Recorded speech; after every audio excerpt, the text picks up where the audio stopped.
I think we need to be very deliberate in making sure that the specific trajectory along which our civilization develops carries the forms of wisdom and love and care and other types of goods that will then blossom into the full potential for value that our civilization holds. That potential for value likely includes things that are not conceivable to us now, though I expect would be conceivable to us along some trajectory of development. The kind of thing I'm most wanting to not lose track of, the way in which that requires something other than allowing kind of power focused processes to bloom. That there's a kind of path dependency and a kind of need for steering that includes other sorts of values other than things at stake in evolution, things at stake in capitalism, et cetera. There's a bunch of kind of power-focused processes that I think are insufficient for stewarding the thing that we both, I think, care about here.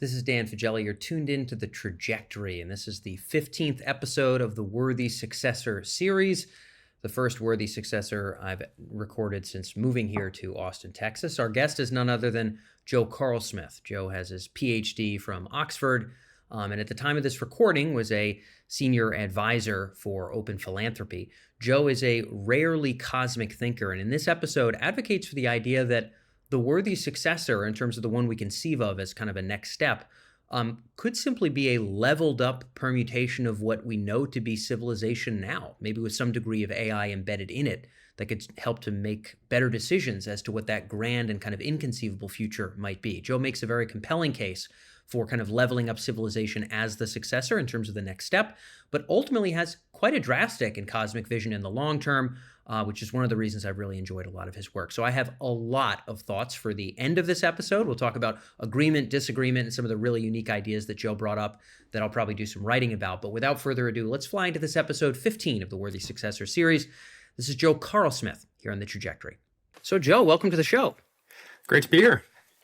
Absolutely. I'm excited to be able to riff with you, my good sir. It's been a bit since our last conversation, and there's a lot to unpack. We're here in the Worthy Successor series, so I'm going to open it up as wide as you'd like to go with the starting question of basically, assuming this great process of life that sort of bubbled up to you and I continues to roll forward, at some point, some potential future, maybe there aren't even people anymore, but somehow you're able to look down into the cosmos and you say, man, it actually kind of feels like this shook out about as well as I would have hoped for it. What would be the traits and happenings of what you'd expect to see? I'd love to get your big picture in any context you'd like as well. So I'm not actually sure that I could recognize a good future from my current perspective. Same. And so I think I'm more interested in some sense in understanding intermediate stages and processes that led to the future in question. If I'm guessing, I think a good future is likely to involve consciousness, joy, love, beauty in some way. It's also likely to involve a bunch of other things. But when I think about getting to good futures, I think more about traits and virtues that are on the path rather than the end state. I'm totally with you. So just to be clear, this is not a wholly foreign opinion for this particular show. So Martin Rees's sort of mandate was I think I'd hope it'd be conscious, and I'd really hope I have as little clue of what is going on as the individual nematodes have about this Zoom conversation. And so I think what you're getting at is that the grand panoply and unfurling of different kinds of good, kinds of power, kinds of access to nature would not be something you'd be able to draw, like a child with a crayon and say, it will look like this. It will be something rather foreign, but we should be concerned that it seems to be unfurling in the right direction. But I think the distinction that is your future is actually an important distinction, because there are some people, Joe, you've heard them on the series, who actually do have kind of a bit of a recipe of exactly what it would look like. It would really optimize for retaining knowledge, or it would, do this thing or do that thing. Yours is more broad. I'd like to actually pause there and say, what got you to that position? In my opinion, this is part of what makes you unique, but I'm curious as to, we'll get into those middle stages, of course. There's a lot to unpack there. But why do you have this more I don't know opinion? Why do you believe that is correct? Well, I think a lot of it comes from trying to extrapolate the trajectory or the vector that occurs when I take myself to be moving into greater contact with what's good and worthy and important. So I think our minds are tiny. They're clearly a kind of radically impoverished mechanism of access and understanding, both to even kind of current forms of value, right? So we have these experiences and I think we know that. We basically just know that because we can see our minds sometimes get better at this in ways that leave a really deep and lasting and profound impression on our sense of life and what's important. So if you think about the best experiences you've ever had, when your mind moves into some state, not just your mind, your life, your community, your family, moves into some state of greater aliveness or beauty or joy or consciousness, that's often comes with a sense of like, whoa, more is possible. This is the real deal. This is really important. And I think we just know that that's not at all the limit. Like there's some way your mind moved. There's some vector that you traveled upon. And we know that vector is just not remotely likely to stop anywhere near the like point along that trajectory you've traversed. And so what I'm trying to do is think, well, look, like suppose even setting aside like other vectors that might be worthy to travel along, if we just think about extrapolating the trajectory of improvements in our own experiences in our societies, et cetera, and then we are conscious of how small and limited our capacities are, then it seems like the natural conclusion is that there's vastly further to go. I will look, you're stating this like, well, of course. And by the way, with me, it is a well, of course. So I'm like, well, yeah, Joe, I'm right there with you. But by golly, sir, I've found that opinion to be rare. In other words, there are people that are really smart, like I would consider to be vastly smarter than I am, who seem to actually have pretty ossified views about what the bounds are for you called it a radically impoverished, I'll have to grab the exact quote, but just those two words are good enough for me. That was, that's quotable. A radically impoverished vessel to access even the categories of value and experience of which we are capable, never mind the potentially near infinite magazines of which we have no imagination and no ability to discuss on this show. I agree. That said, I've had on this show people very, very smart. One of them may or may not be a professor who I consider to be, a very smart person here in Austin, who's like, man, it doesn't seem that weird that sort of like the golden rule would just kind of be forever. Like we've understood it. It's kind of going to stick around. Like we get enough of the moral reality. We're like, that really could just be what it is, man. It's not a part of some other thing. It's like, it is what it is. Or Yudkowsky on the show saying something like, yes, the universe should wake up, but in a very specific way. He has a very particular way he'd like to wake up. And it should exemplify the values of, I think it was like kindness and fun. And like those two values. In other words, Joe, these are hominid conceivable values. More, so let's call it, we can only experience level 1, a level 10 or 1,000, but of those particular values ought to be the singular things being optimized for within the infinite state space of future minds would be a Yudkowskian view. So you're stating it like, well, of course, it's this radically impoverished. And I guess what I'm getting at is, Joe, I've heard a lot of people argue otherwise. David Deutsch talking about we are basically a Turing machine. Right? Like we can understand anything an AGI can understand, we can understand. I suspect you hear as many of these things as I do, Joe. I'm not alone, right? My guess is I experience less disagreement with this than you do, though maybe I'm on the lookout for it less. Like my personal guess would be that Eliezer and I would agree in most respects about the thing I'm saying. I think it's possible that the vibe that came through in his interview with you suggested otherwise. My personal understanding of Eliezer's position, at least, is something. Yes. The notion of fun is his sort of shorthand for everything that is of value. And my guess is that the notion of kindness he wanted to highlight is such as to contrast with the lack of kindness that he expects AIs to have towards humans. I think he thinks that sort of various forms of empathy and care for others are kind of biologically contingent in important ways. Yeah.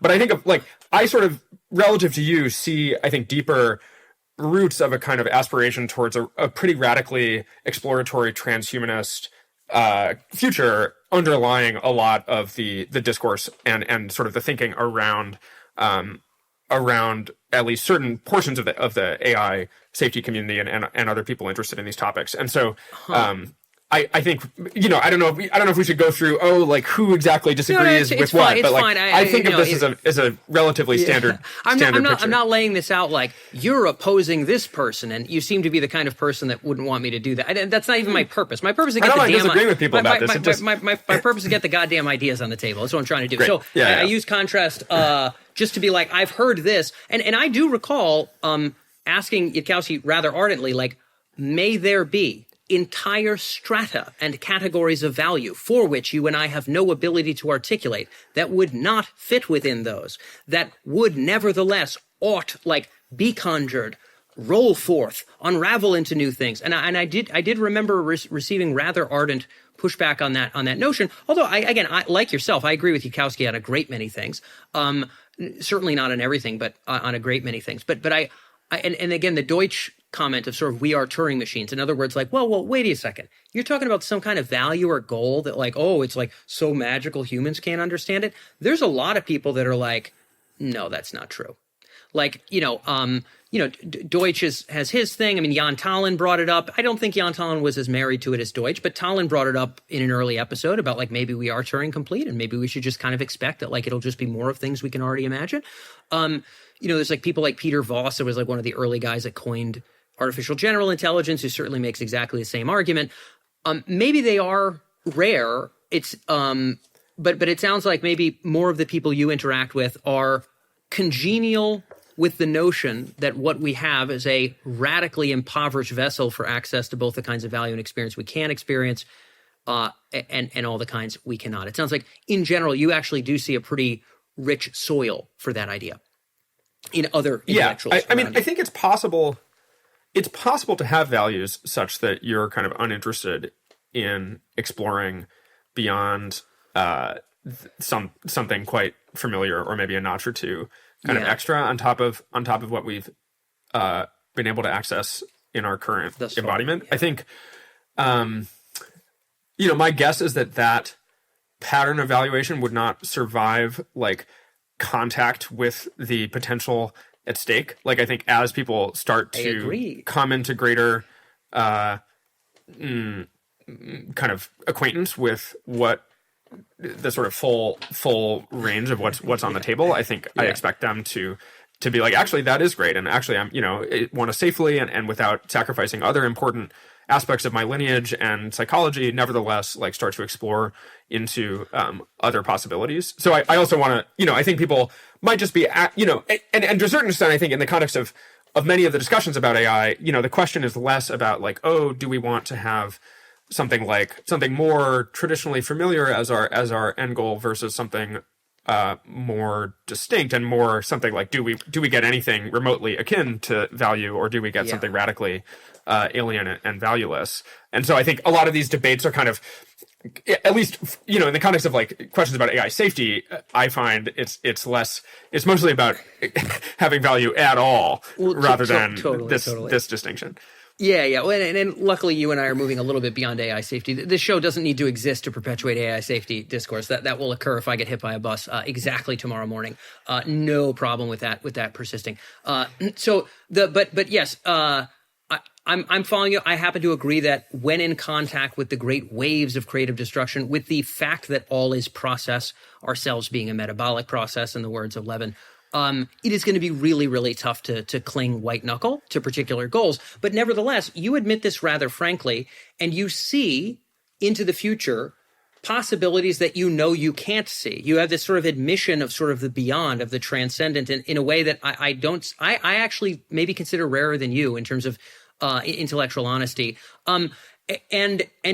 And you expect that there's vectors we know that like could keep going, and it's like, wow, we're probably scratching the surface on that. But then it beckons the question, geez, what are the other infinite number of directions or types of access for which we don't even get to experience? We could have evolved in a different way, Joe, and humor just wasn't a thing. We had some other thing, right? A different thing than humor.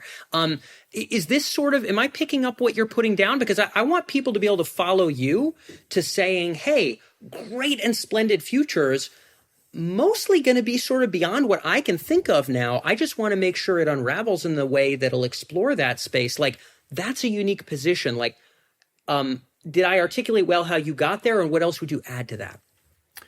Yeah, so I do think there's something important I want to add, which is a fairly subtle distinction that I think is important in thinking about the sense in which the values at stake are human or hominid or human conceivable or something like that.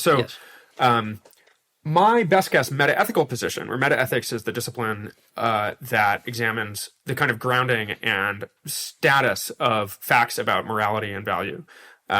My best guess metaethical position is that facts about value hold in virtue, at least in part, of facts about human psychology, current human psychology.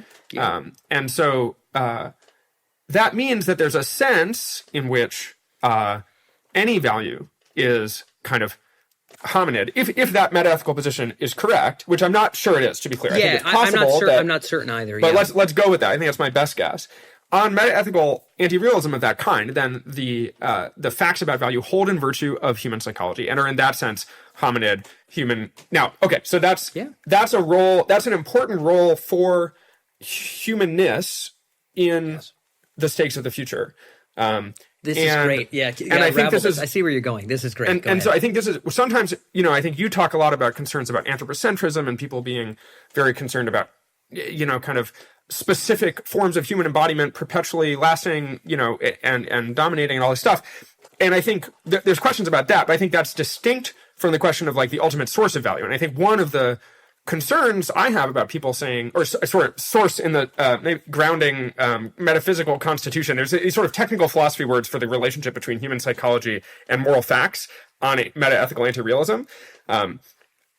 That, I think, risks being lost in talk about discovering new categories of value that doesn't then make reference to its recognition or relationship to human psychology of the relevant kind. So I think it's true that there are likely to be types, there are music that we cannot hear, forms of value and other things that are in some sense beyond our ken right now. My best guess is that nevertheless, what makes those things valuable is at least partly constituted by their relationship to some process of reflection and growth that has its origins in our current psychology.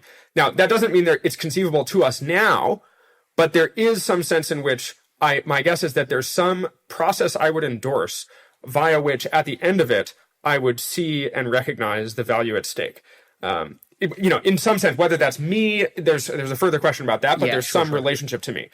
That doesn't mean that the content of the value in question is a biological human or a biological human mind or anything recognizable. The content of the value in question could be radically alien to my current conception and also to anything we're familiar with. But nevertheless, the fact that it is valuable is in some sense in virtue of my valuing it given the right sort of process. And so anyway, that's a sort of subtle point, but I think it's like really important as we start to talk about the sense in which we are or aren't or should or shouldn't be kind of anthropocentric in our conception of ethics. And I think in one sense, yes, and in another sense, no.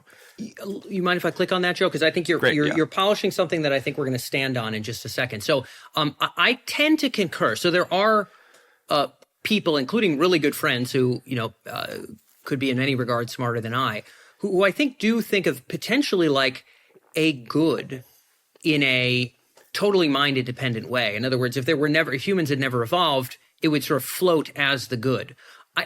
I suspect that may be the case, but I happen to believe what you believe in general, which is the fact that sort of like, if it be good to something that deem it so. And generally, in your and I experience, these seem to correlate to things that sort of expand ourselves. You talked about that with like the height of joy or whatever. Spinoza talks a lot about sort of like that which we love or loving is sort of like an agglomerating to our own powers, our range of experience and access to things, to our own ability. And you're saying there's almost a pulling us forward in that regard. I guess I would say in that respect, we stand as this kind of lighthouse pretty far above, at least from our vantage point, pretty far above a lot of the other species on this planet, to be able to have a pretty wide range of things we can value compared to, even the smartest lemur there is, or the smartest sea snail there is.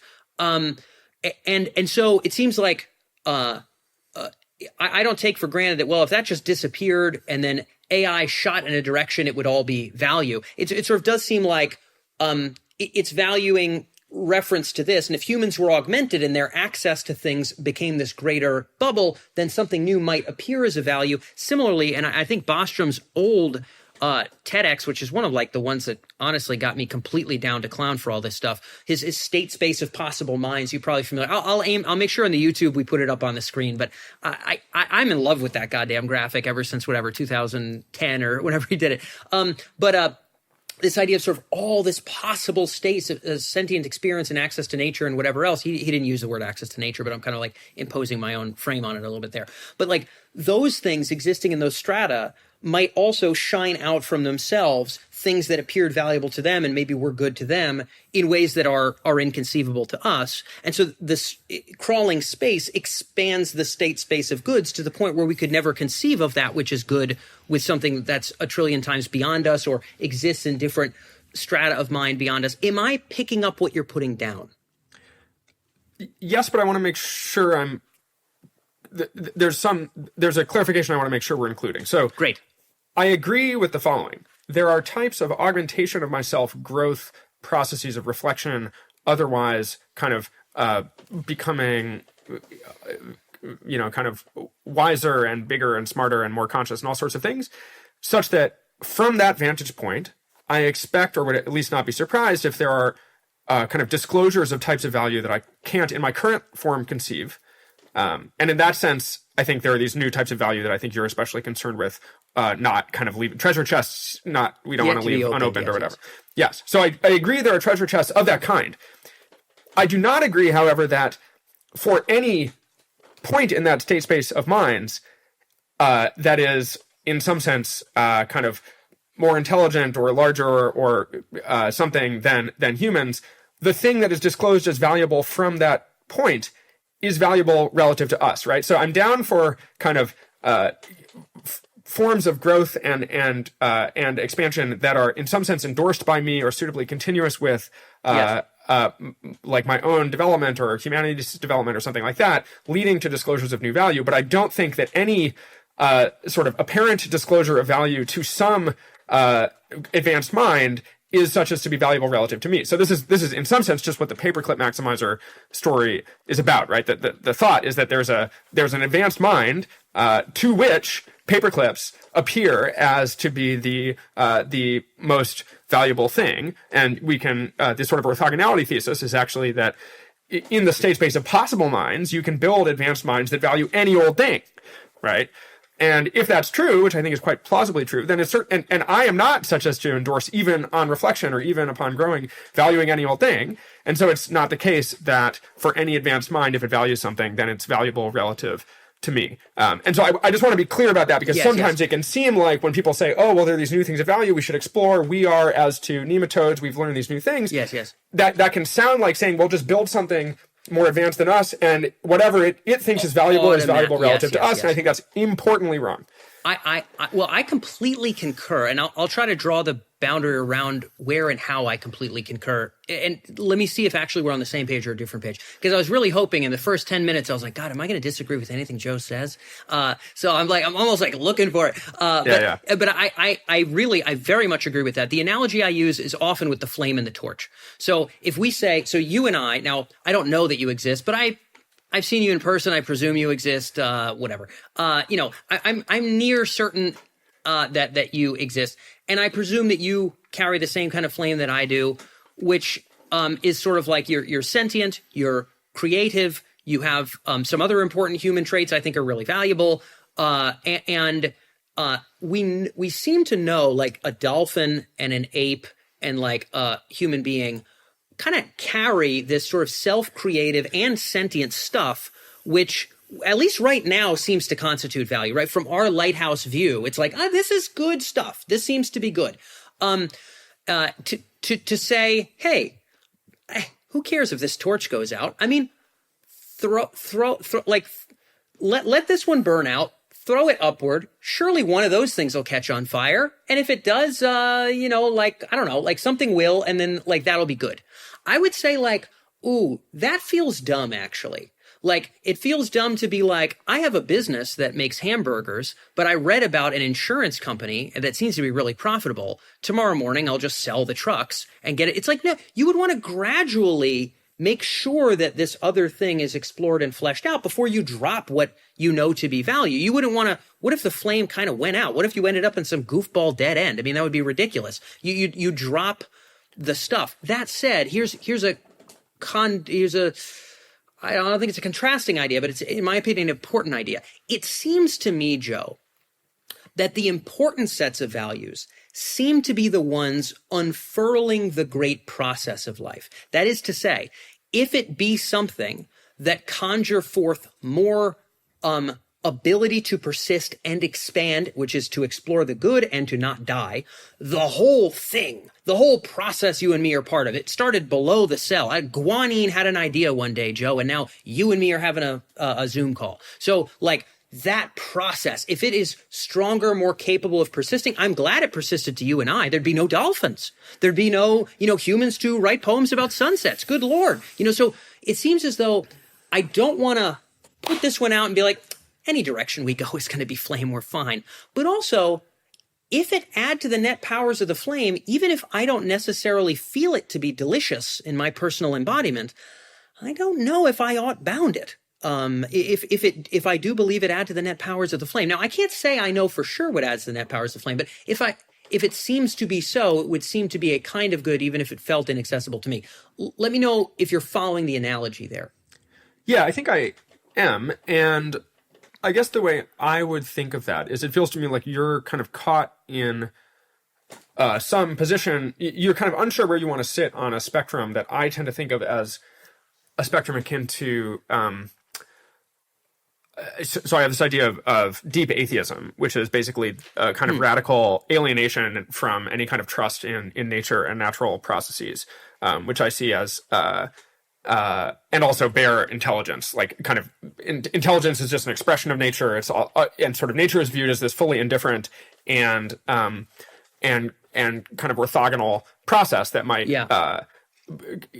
will at any point kind of shoot off in some other direction, and that value is this very, very narrow target relative to all the sorts of processes that nature kind of engages in by default. Got it. Yeah. So that's the sort of, and I see basically a lot of the AI safety discourse as deeply rooted in this kind of deep atheist conception.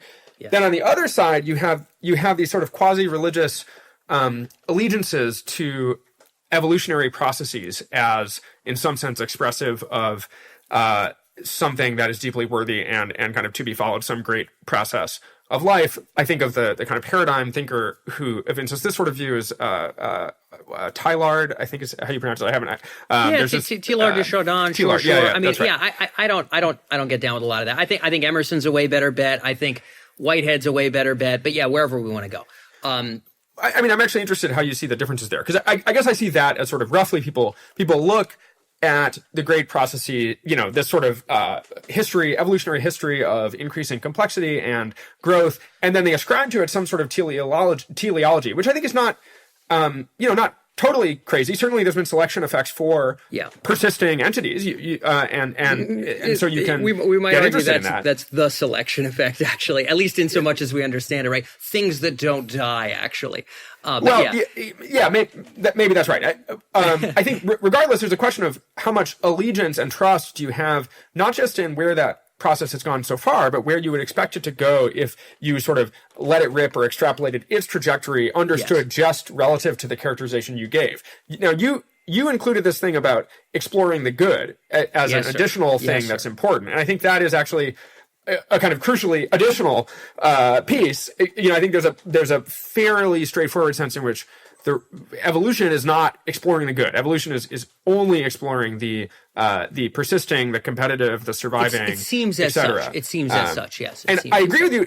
Here's an observation people make that often, at least provisionally, increases their loyalty towards evolution as a normative standard. They say something like, "Well, look, it seems like evolution led to all the stuff I like." Right? It seems like all of the there's this process that was selecting essentially for the most competitive or powerful or otherwise, something non-normative, something evolutionary. Sure. And look, here I am, here's consciousness, here's beauty, here's all the stuff I like. So isn't that enough to then have allegiance to wherever this process goes in the future? If it got us as far as we went and we like that, then shouldn't we go forth? And I think the answer is importantly no to that. But I think I guess I see you as sort of caught in between. I feel like you're sort of seeing and sympathetic to both of these impulses. And I am too, to some extent. Well, I'm less sympathetic to the whole hog allegiance to evolution, but I think there's an interesting question of like what degree of robustness and depth and kind of force is at stake in the good processes in the world. But I see that as the sort of spectrum where a lot of people's thinking ends up needing to situate itself. Yeah, I guess I don't know if I'm caught. Maybe I'm just using different terms than you. I don't like Chardon's idea of sort of this omega point that we're inevitably heading towards. I don't know what we're inevitably heading towards. I consider higher potential minds to be able to conceive with more accuracy, maybe a couple more inches ahead than I, of what this is or maybe where this should go. And I think the accelerationist idea of let it rip, in other words, hands off the steering wheel, bucko, wherever it goes is great, is somewhat patently against everything I have written for 14 years. And so I don't consider my allegiance to be to either entropy necessarily or evolution. So I think no knock on biology. I'm made of like mitochondria and whatever. No knock at all. But does it like unfurl new powers?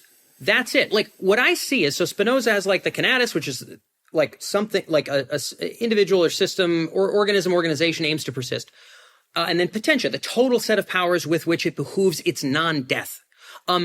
I think one way you can do that is get guanine and friends to break out and sort of make little cells, and then they, run it across the tape and they make more of it, and sometimes little mutate. That's one mechanism that the expansion of potentia into the possible set of powers in the state space of good could happen. I think it's a wonderful one, and is certainly the only one we know of right now that does autopoiesis, that does self-creation. But I'm not married to guanine. I'm married to the expanse of the flame itself. And I guess what I would say is, should we just let it rip in an unbridled sense? I very much don't think so. I think there are some kinds of value like autopoiesis or like sentience, where if you just let it rip and it was gray goo, just unconscious replicating gray goo that, you've used analogies before of like zooms to a planet, like uses it up as fast as possible, maybe even not that efficiently, like locusts or whatever, somebody else's analogy. Yeah. So Schulman's analogy there. I would be like, ooh, unworthy successor. And to me, I don't really know what worthy looks like in the deep distance. I only know that worthy seems to have some mind to those things which we value now, and an opening of the new kinds of value into the future. But importantly, I think the way you can keep opening good into the future is not dying. So for that reason, persistence is very highly weighted for me. Because if you play some virtue game or some other kind of game where you are eventually cut off, your whole unfolding, right? You're Mr. Infinite Ethics, ain't you? The whole unfolding is now cut off. So it's sort of like, so for me, I weight survival heavily because I wish for the good to continue to be explored and for powers and access to nature to continue to be explored. But it is not so much a marriage to wherever evolution bumbleth. It is knowing that this process of which we are a part seems to have opened up some categories of good and ability for life to stay more alive. Wonderful. Let us steward the flame rather than sort of sit back and sort of like Nick Land the meltdown and sort of gleefully watch it all fall into mush. So I don't know if I'm between philosophical perspectives as opposed to maybe using different terms, but let me know what you'd want to clarify there. Yeah, I mean, it's possible we just don't disagree then. I think when I hear you, like, the way I would put it is the kind of question for me, whether you're thinking of it as evolution or some other kind of natural process is whether someone, when I think of, the thing that makes me think someone is not a full-on deep atheist is when they start viewing as a sort of normative standard or as a source of trust, just on its own, something like a selection for something like power or competitiveness or survival, not as an instrumental consideration. Everyone admits that if you die, you don't get to optimize for your values anymore, et cetera. I think that's important. I actually think that is important. No, it's a very important point. But it's often at least not. It's sort of. I mean, it may be that I'm just. I kind of first started engaging with these ideas centrally in the context of AI safety concerns. In the context of AI safety concerns, there's never any concern that an advanced agent is going to die or is going to let itself die. No. Nor, importantly, is there a concern that an advanced agent is going to fail to explore, I think, what you would call potentia, or its sort of full range of power-relevant capacities. Because power, famously, is instrumentally convergent across any sort of value system. And so it's often, now, I think there are interesting questions we can ask about whether that's right and whether we should be concerned about civilizations or agents that are in a sense like stagnating or kind of capping out, and what it takes to avoid that. But like as a first pass, the image that's taken sort of the classic AI risk discourse is that any advanced agent is going to look around and be like, I better not die. I better learn as much as I can. I better develop like technological maturity. I better do all that stuff. So there's no risk of like potentia going unexplored in the standard picture. And the same... It doesn't feel like the paperclip maximizer is expanding potentia, Joe. I mean, a lot of people will say the common critique to my kind of take, a cosmic take, is like, oh, so you just want the fucking paper clippers to take over? No, I don't. I wish for the unfurling of, we discovered some stuff that seems good. I bet there's more of it. And it seems like staying alive and accessing more of nature allows us to do that and allows us to not perish. And like, by golly, that all seems neato. So I actually think a lot of the critiques are, oh, you just want the paper clips to take over. So, but you're saying like the Yudkowskian view is that all of that sparkling, what I would call blooming, would just automatically occur. Well, the blooming of power-relevant instrumental capabilities is thought to bloom by default. Yes. Yeah. And so now there's an interesting question of what we should understand to be included in that set. And I think so maybe we could talk about in virtue of what does the paperclip maximizer feel like it's not blooming to you. So here's I think an important aspect of it that I think is sort of often emphasized in the image of a paperclip maximizer is there's often some sense that it's sort of fixated and kind of stagnant in its goal and its self-interpretation and stuff like that, right? That it's kind of, it's like, I'm about paperclips. I know what paperclips are. I'm executing, right? I'm not growing. I'm not learning new things. I'm not allowing myself to be shaped in dialogue with the world. I'm not kind of learning more about what paperclips are and what maybe there's other types of paperclips that are even more paperclippy than I thought my current paperclips were. Or things beyond paperclips, right? Or things beyond manufacturing or whatever.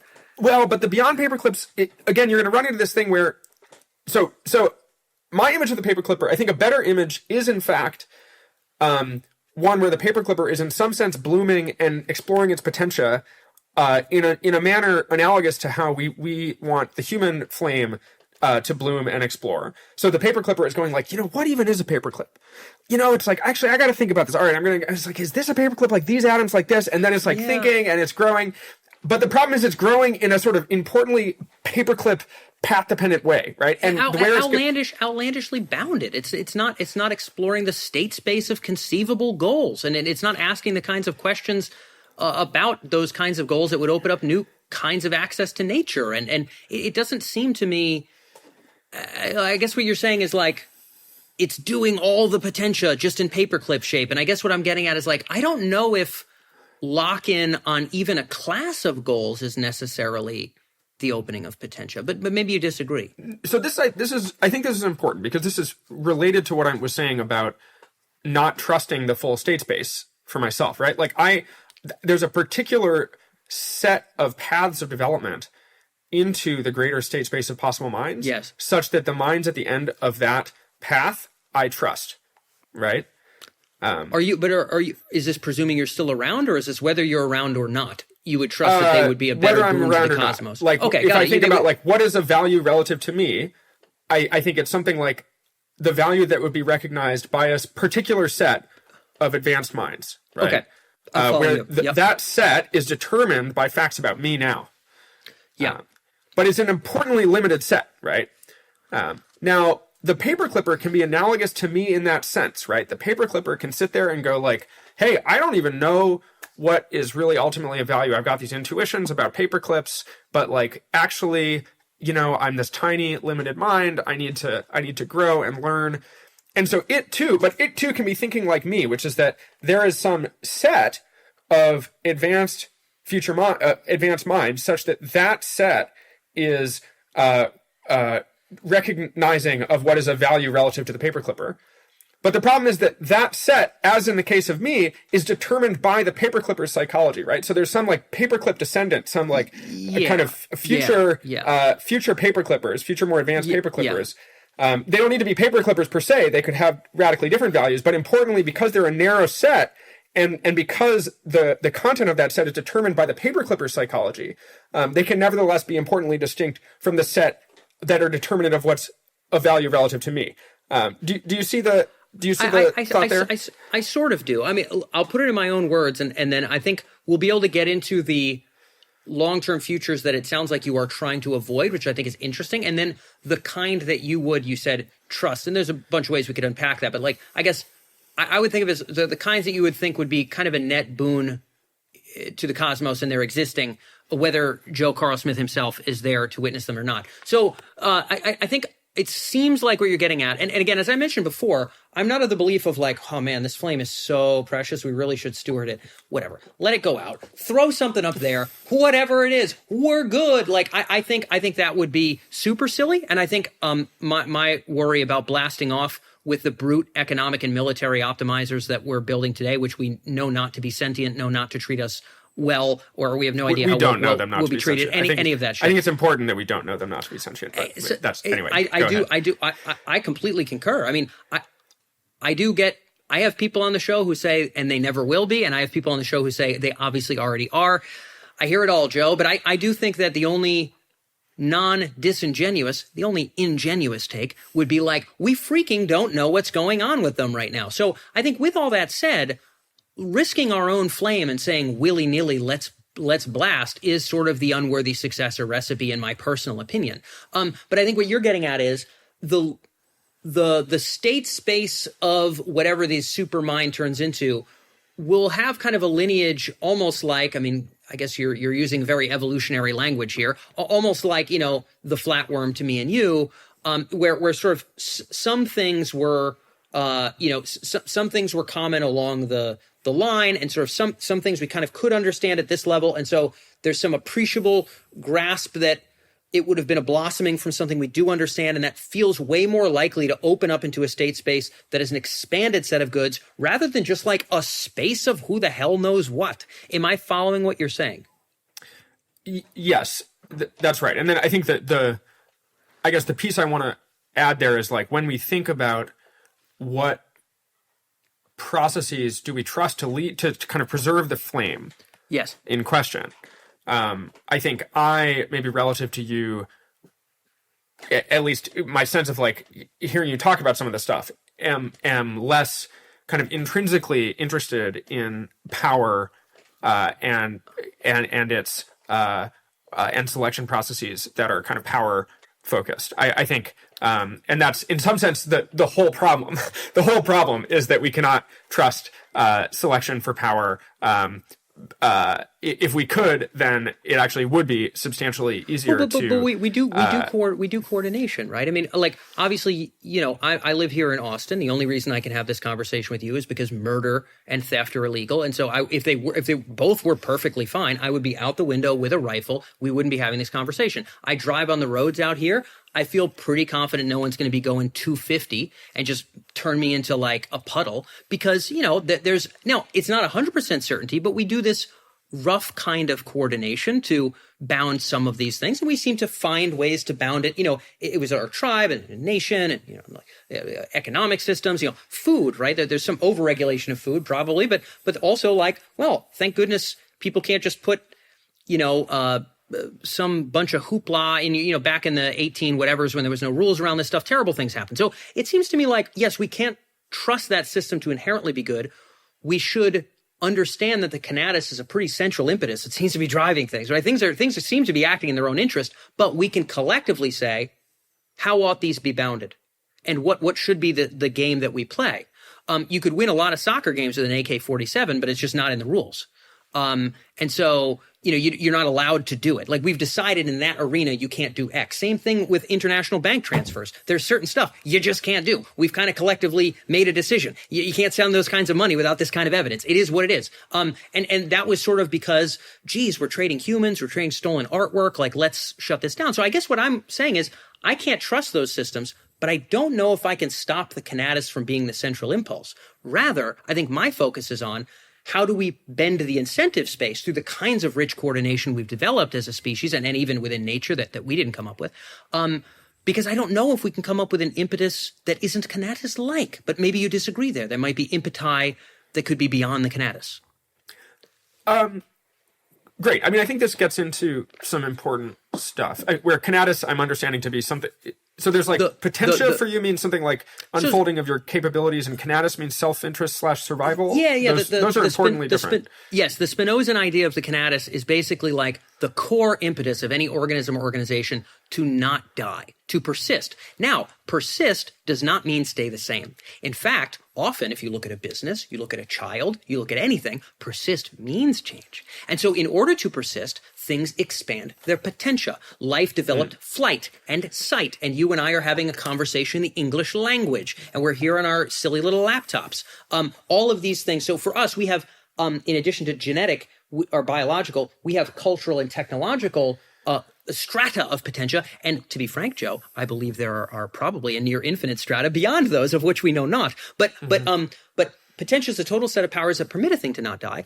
And the Canadis is the core impetus, which, when to Spinoza, when the night comes, the core impetus of essentially anything that he was able to see was sort of like its persistence. And sort of the goal was to use potestas, which is the opposite of potentia for him, to kind of bound some of those powers in a way that would increase the net power of the system. So right now here in Austin, Texas, I would love to take all of these people's, jewelry or whatever with a gun or something, and I can't do that. But it allows for the net potential of the system, of this civilization here in Austin, Texas, to actually be much richer for me and for everybody else, because I've given up on those sets of powers. So we do potestas applies itself, knowing that the Canadis of all these individuals and organizations are always trying to shoot out in their own interests, and they're always expanding their powers. How do we selectively bound as things grow, selectively bound as things grow, selectively bound as things grow, so that the net system is hopefully a better shake for everybody, even if we can't change human nature, or we can't change nature itself. Self-interest, Joe, is obviously much older than me and you. So anyway, let me know if that makes sense conceptually. The thing that feels most important to say. So I think a lot of people have something like who place some kind of hope on selection for power as a means of creating a good future. That now, and I get it, you're not saying let's just. So here's my understanding of your position is something like this. Hey, Joe, power, not gonna escape it. That is a really important dimension of how the world is going to work. You are not going to escape kind of processes seeking power, selection effects that select for power, or at least that's how I would put this in the kind of the terminology that's most native to me. I think for most people, yes. I use my little lingo with Spinoza, whatever. Well, I think it is actually. I would actually want to be drawing a bunch of distinctions between things like survival, self-interest in a narrow sense, power. There's a bunch. I actually think there are important differences there, but like broadly speaking, this set of things, I agree, is going to be, especially in the near term, a sort of ineliminable dimension of what is going on, and in particular, and to some extent, if you're talking about survival at the literal level of like what patterns persist, then it's not. It's almost by definition not going to be. There's always going to be selection for the patterns that persist, and insofar as something has shut that down, then that is a pattern that is persisting. And so, I agree with that. Now, I think there's a different thing about like what amount of comfort. So we've got that, and then you're like, but Joe, check this out. We can do this thing called coordination laws. Kind of restrictions on Standards, individual expression of like a given locus of power seeking or survival or self-interest or something, and that this sort of process of norms, coordination, something, thereby increases the net something. So one way of understanding that is like you avoid destructive kind of net negative dynamics that both parties would wish to avoid. So like a classic example of that is something like an arms race, right? Where you have, you're both building up your arsenals, you're wasting resources. Neither of you wants this, right? If you could just coordinate, you could avoid it. And actually, so I think this is indeed a source of comfort, as the future becomes, more capable and rational and generally, capable of verifying and making commitments and all sorts of stuff. I think there's good reason to expect that suitably kind of empowered agents will not engage in net negative forms of conflict because it's net negative and they're rational. And so I think it is likely that you will see a decrease in like outright war. For example, in a kind of technologically mature future, because outright war is just, it's like a classic example of something that is kind of net negative for both parties. So I agree. There's a bunch of there's at least like some comfort to be had in the context of certain kinds of multipolar dynamics for avoiding net negative forms of interaction between rational agents in the future, and I think that's nice. I'm not sure, or for me, that doesn't get us to trust just in the unfurling of power in that sense. So like if you were a hardcore Spinozan of the type that you just said, you could say, hey, here's my whole story about how we get to a good future. You take the potentia and the conatus, you let it like go, but then you also, what was the other one? Potestas. You restrict. And then eventually you get like some set of agents, some ideally diverse set of agents that has nevertheless been bound together in the right sorts of net negative interaction, avoiding norms and coordination forms, and that means goodness.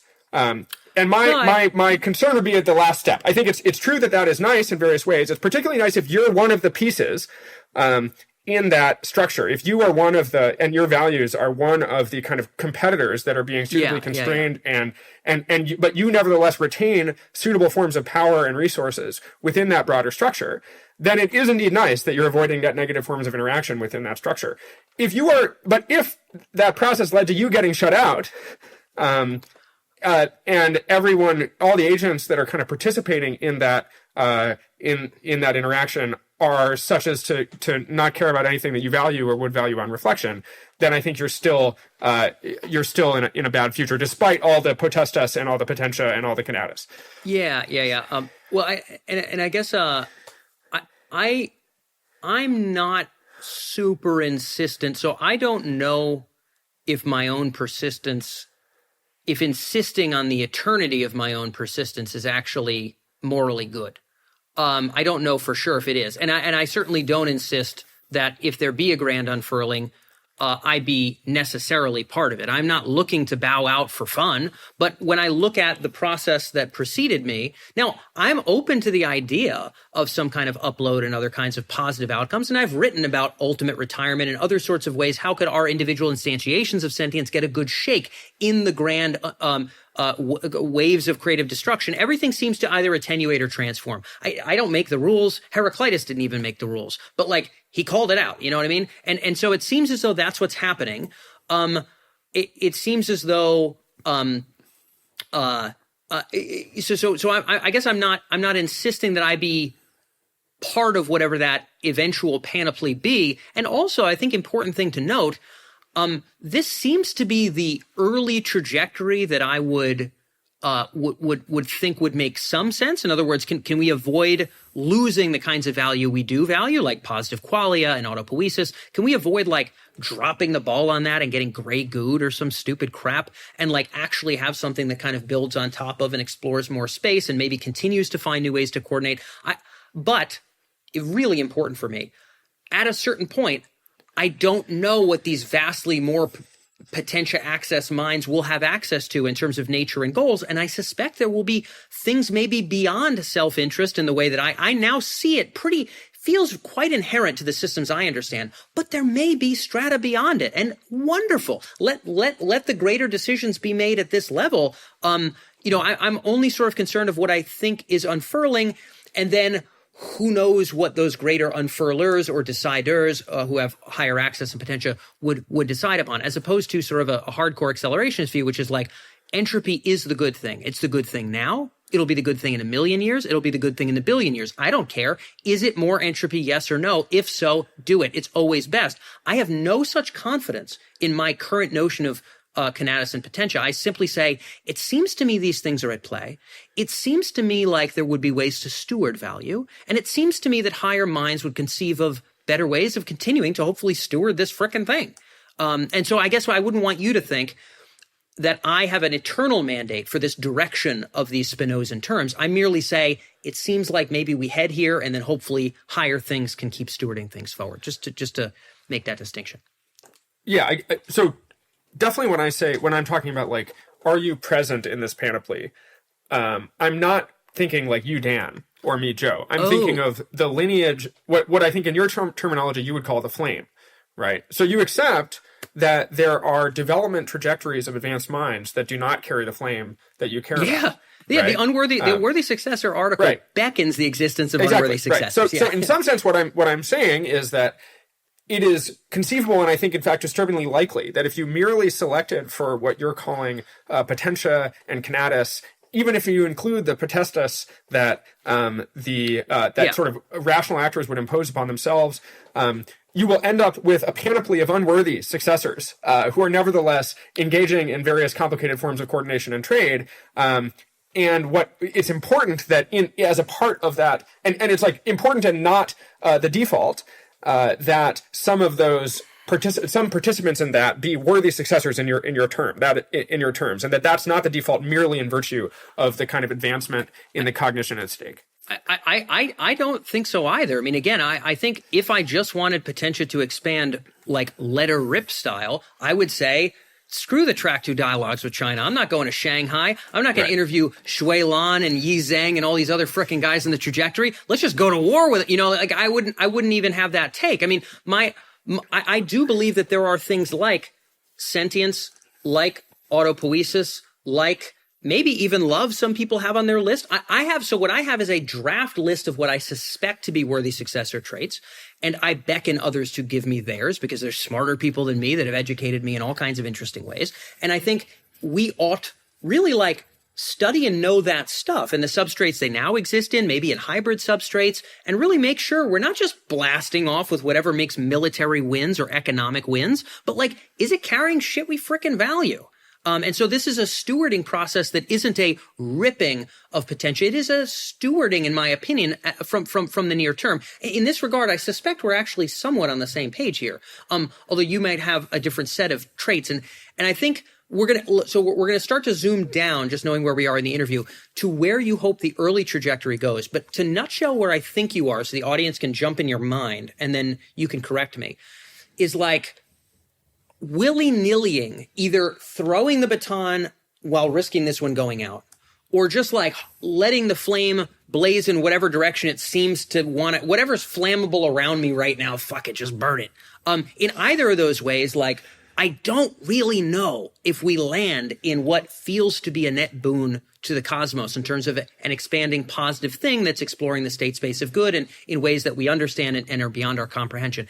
And so there is a very particular way we should consider this, what I'm referring to as stewardship, you may call something else, this initial process of kind of defining where we want to head, knowing, I think you are of like mind that it doesn't feel like sameness is an option. It doesn't feel like freezing reality now is an option. It feels like process is unfurling, but we need to very deliberately work along a path that will lead us to something that carries what we consider value. Am I on the right or wrong page? Yeah, no, I think what you just said, I basically agree with. I think we need to be very deliberate in making sure that the specific trajectory along which our civilization develops carries the forms of wisdom and love and care and other types of goods that will then blossom into the full like potential for value that our civilization holds. I like it. And where I do agree that potential for value likely includes things that are not conceivable to us now, though Yes. I expect would be conceivable to us if we along some trajectory of development. So I agree with that, and I think the kind of thing I'm most wanting to not lose track of, and I do think you agree with this, is the way in which that requires something other than selection, or like allowing kind of power focused processes to bloom. There's a kind of path dependency and a kind of need for steering that includes other sorts of values other than things at stake in evolution, things at stake in capitalism, et cetera. There's like a bunch of kind of like power focused processes that I think are insufficient for stewarding the thing that we both, I think, care about here. They may be important to reckon with. They may be positive in certain contexts, but I think they are not on their own enough. Agreed across the board. And I may place, again, the flame going out altogether is such a dire circumstance that I do think an ardentness to not die is actually quite good. But to your point, way not going to just birth a boon to the cosmos. Right as we get to the early trajectory stuff that you're going to get into here, you mentioned wisdom, love, etc. I wonder, are there a set of like, I guess this is actually right along the lines of where we're going anyway.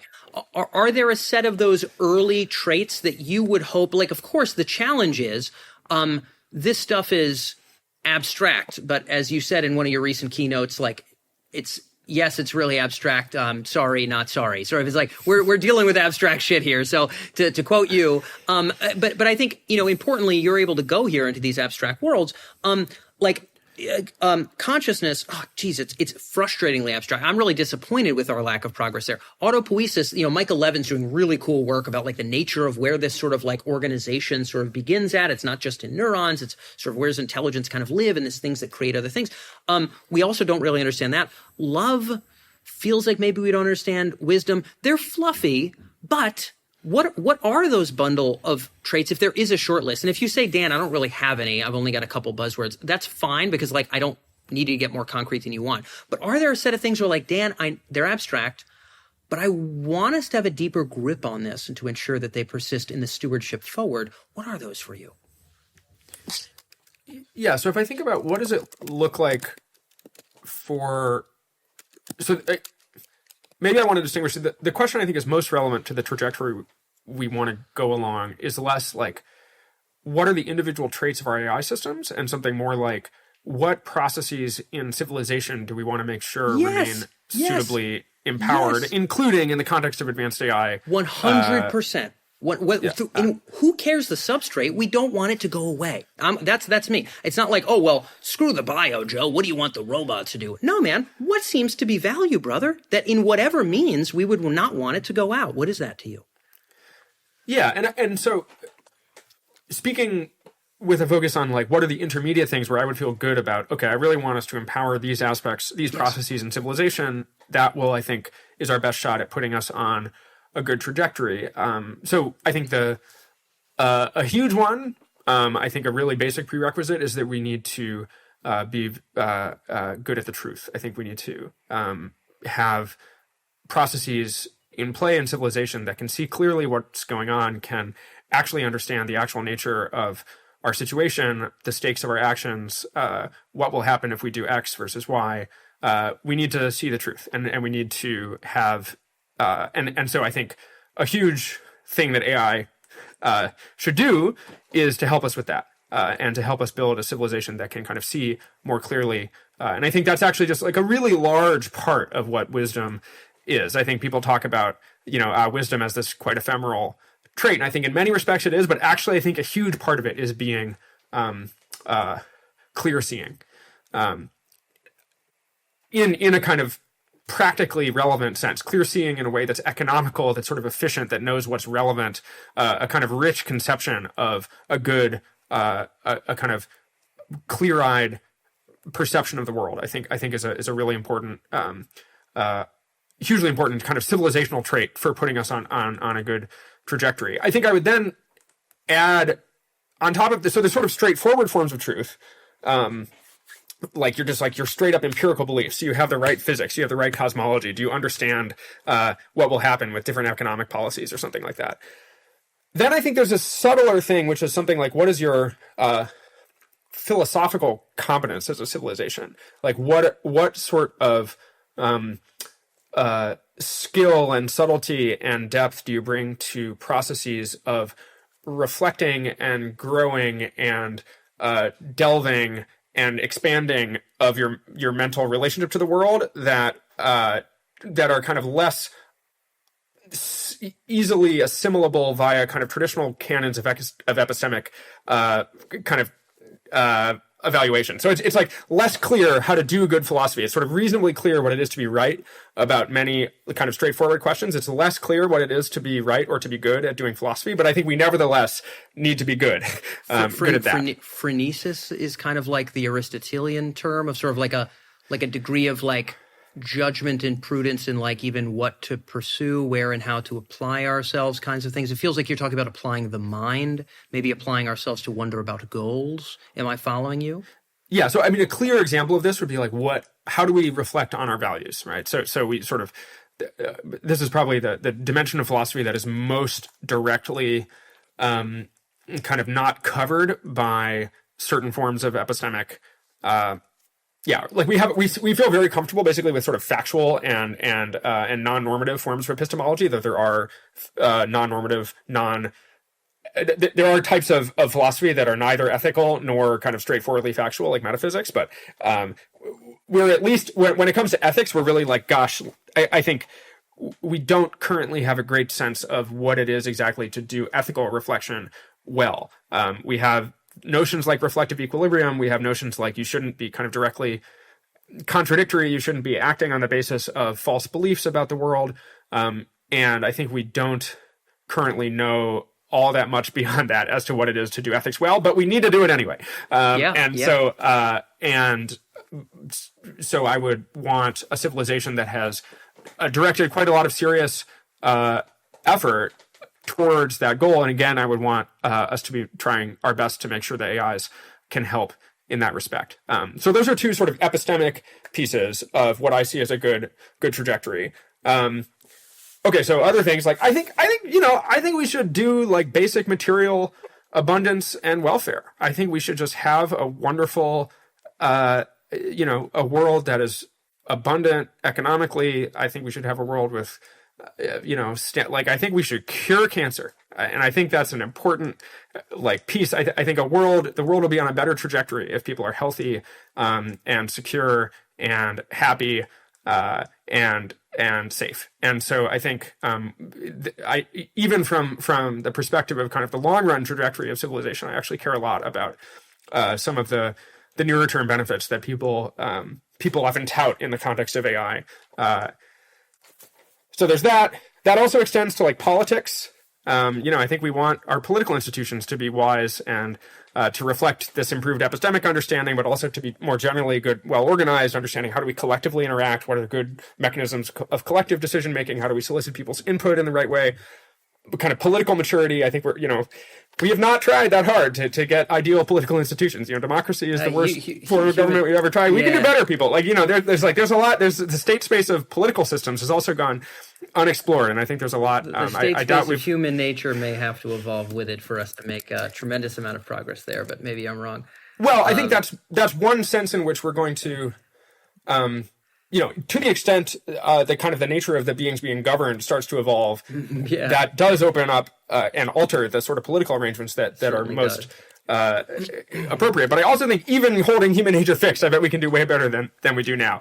I suspect so, yes. A tall order, but maybe with greater intelligence we could get there. So I'm seeing us kind of lay out a couple different things. One is a set of traits regardless of substrate or species, which we would very much hope for, this really ardent accessing of truth and a kind of phrenesis and judgment in where to apply and explore it, including our own values. And then there's sort of like stuff we hope the hominids do in the near term in order to set up whatever sort of comes after, one of which is material abundance, one of which is kind of political maturity. Those are less of worthy successor traits, but they're part of kind of the the journey, and I do want to make sure we get to the journey. In addition to, phrenesis, you would hope, let's assume guanine no longer exists. Like, you would presumably hope that this kind of phrenesis judgment thing is still a thing, and also that access to truth is still a thing. Would you throw love into the mix there? Would you throw sentience into the mix? Are there others for you that would be traits? We will talk about the human path as well. I think both are crucial. I just want to kind of separate our food groups here. Those other things you want to preserve that seem to be valuable in the human civ biological world that you would hope to carry forward. What else fits the bill for that for you? Yeah. So, so I think beyond, all the stuff we've talked about thus far, I definitely want also a kind of depth and richness and intensity of kind of softer processes in civilization to flourish. So I think like culture, art, new forms of interaction, all sorts of, love, spirituality. I think all of those things. Spirituality, no matter what the substrate, no matter how far into the future, spirituality. Absolutely. I mean, I think in some sense, I think spirituality for me is maybe the closest vision of what we're ultimately going for, the kind of the way in which the world is. How would you define it, just so I can jot it down? Because I feel like some people listen and they're like, oh, he sounds, Zeus, but clearly you're talking to, and some people are like ayahuasca, right? Different people have different ideas of what spirituality means. When you say spirituality, is it sort of like the pursuit of the transcendent, almost like the attempt to define and move closer to sort of the hyper highest good? Is it sort of belief in a higher power? Some people would say spirituality is a belief in a higher power and sort of a trust and faith in said higher power. You, I would presume, have actually a pretty particular thing you mean by spirituality. What is that for you, just so I can make sure I have it? Yeah, so going back to the initial thing I said about extrapolating the trajectory of alterations in our experience that we take to be important and disclosive and good, I think many, many of those alterations, at least for me, are experienced as spiritual. There's some sense in which the world comes forth as more meaningful, as more alive, as more beautiful, as more there and more real. And to the extent I feel like I know what spirituality is, I think it's centrally via contact with and extrapolation of experiences of that kind. I don't think they're obviously all that distinct from experiences of happiness or beauty or love. I think all of these things are kind of closely related, at least for me.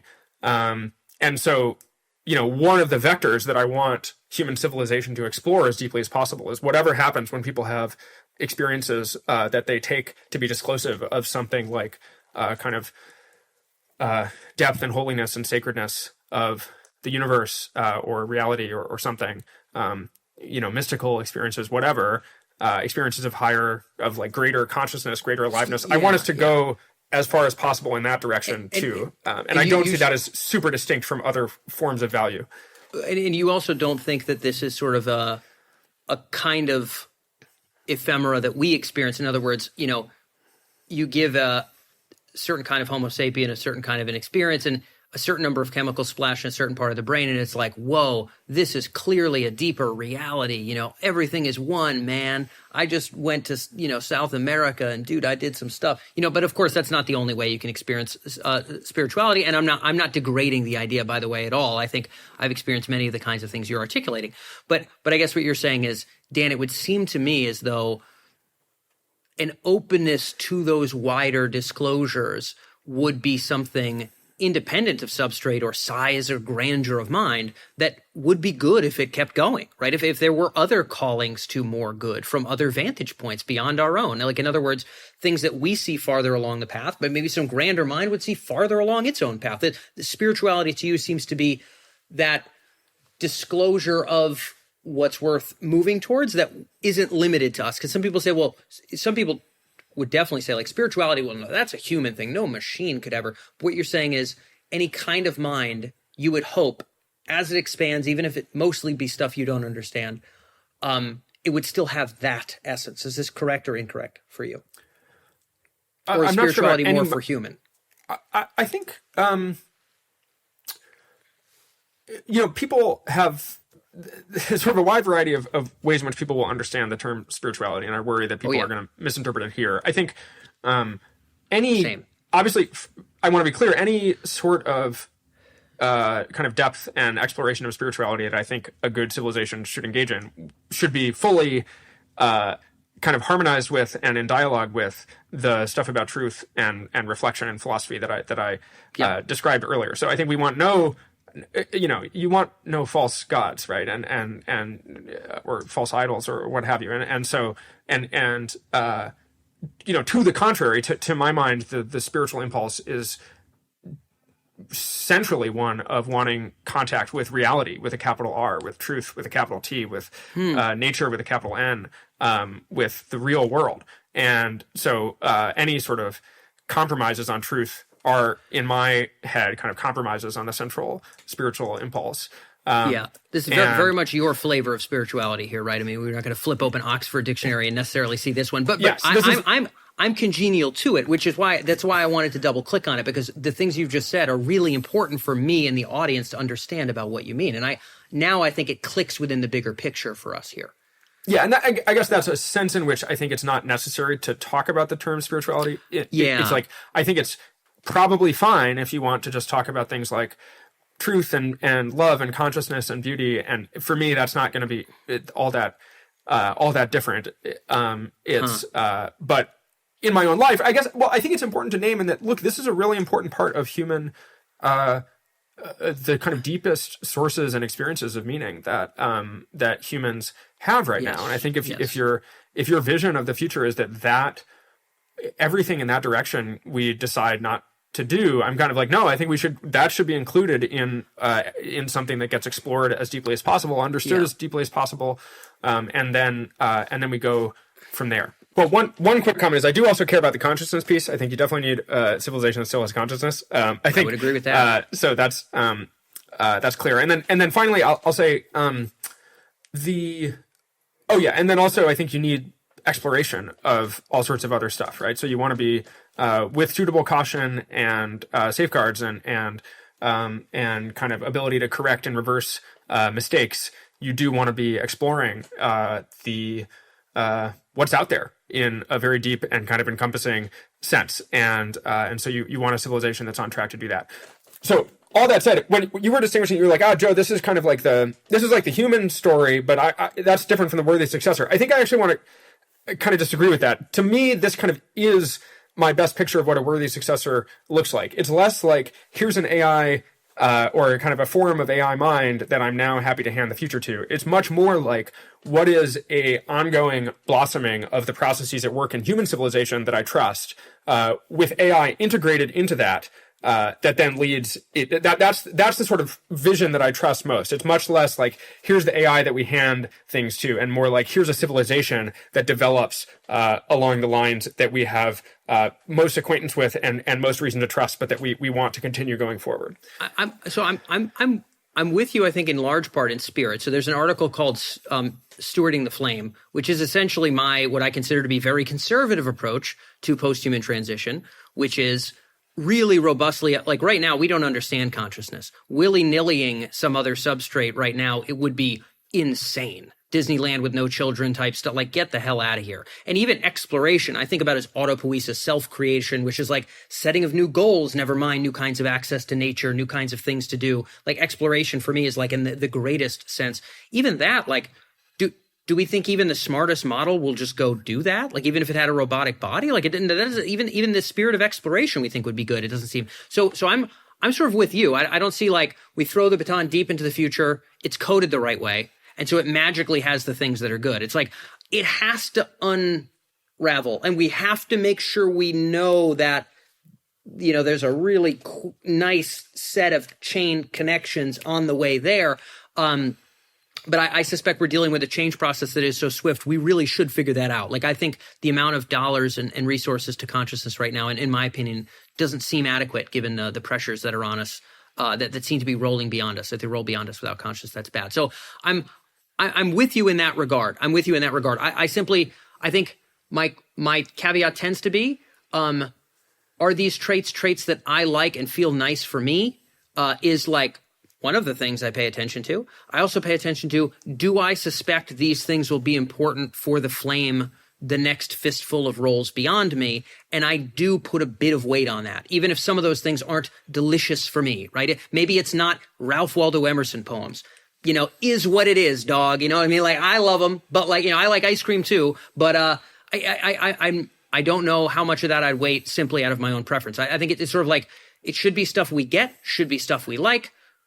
In my opinion, there also should be some weighting to the things that we think would actually continue to carry this stuff forward. So we may just have a different amount of weight that we put on either, but in spirit, I'm very much with you. And again, stewarding the flame, if you ever dove into it, I feel like you'd actually be like, oh, yeah, this is really careful about carrying forward the stuff that we value. So with that said, knowing that we're being careful about carrying stuff forward, you, I would imagine, would really want to be able to measure, by golly, that what the heck we're building is accessing truth in a way that we feel comfortable with. We've seen AI hallucinate. Of course, it doesn't have physical bodies to touch nature the way that we do, so it's sort of limited in some regards. But, like, is it going to access truth in the right ways that would make Joe Carlsmith confident? I don't know. Is it going to be conscious? Is it going to exhibit love and maybe even some flashes of the kind of spirituality that for you is a part of this project of unfolding nature? What would you need to see? And maybe you'll have to go into each of the traits in some capacity. I'm not going to belabor the point. But what would you need to see in the near term to say, I think we're in a good spot as a species, but also like the symbiosis and or other stuff we're building seems to have some of what I would care about and would hope would exist in the future. What would give you that confidence at all? Yeah, so I think there's sort of two different questions there. When I think about what would give me confidence in the trajectory we're on for stewarding the flame, I'm thinking centrally about evaluating the state of our civilization rather than the traits of our AI systems. So the thing I want out of our AI systems is to feed into the processes in civilization that I trust. And I think this is a really great distinction. And so that's what the thing I was describing earlier, that was all supposed to be the processes in civilization that I trust, that I want our AI systems to feed into and help grow and flourish and deepen. What traits do the AIs themselves need to have in order to do that is actually, I think, an importantly different question. Like, I don't think AIs, need to be spiritual in order to help us kind of go deeper with spirituality. Yes. I don't think they need to necessarily love in order to help us love better. I don't think they need to be conscious in order to help us make sure that the future has consciousness in it. And so I think it is actually quite important that these processes don't need to be themselves immediately at stake, or kind of the value that they're carrying doesn't need to be in the AI themselves. I like your point about the symbiosis. In some sense, the symbiosis of the AI systems, the integration of the AI systems into our civilization needs to empower and deepen these processes. But the AIs themselves don't need to have the traits. And I just want to be clear about that. Yeah, no, I would concur. And in fact, I heavily suspect with zero symbiosis, we may not crack consciousness in the next 1,000 years. In other words, there may have to be a shared handling and moving forward in a way for us to sort of untangle and maybe deeperly embody some of these things that we hope persist. So I think what you're getting at is the main near-term stuff to measure might not be, does AI do this exploration, autopoietic stuff, this spiritual stuff, this love stuff, but does it, as part of this broader system, this broader process, help to conjure forth more of these traits that feel like they're going to be important, sturdy blocks for us to blossom from? Is this the right way to interpret what you're saying? Yeah, basically. And so I think when we think about how to measure that, there's a question of like, what would you look for in terms of like civilizational metrics for how are we doing on truth? How are we doing on philosophy? Yeah. How are we doing on, political development and artistic maturity and spiritual development and stuff like that? Then there's a different thing, which is like, how do we make sure our AIs have whatever traits we hope will help with those civilizational processes going well? I've actually thought much more about the AI trait piece. And actually, to some extent, the civilizational piece, I would sort of be like, well, you kind of look at it, how do we ever know whether civilization is going well? I could try to get more precise about that, but again, what I'll say is like, you want the AIs to help you with that too, right? So I do think a big piece of my picture is that the AIs, you want them to be kind of empowering your evaluation processes across the board, including the evaluation processes you use for training AIs.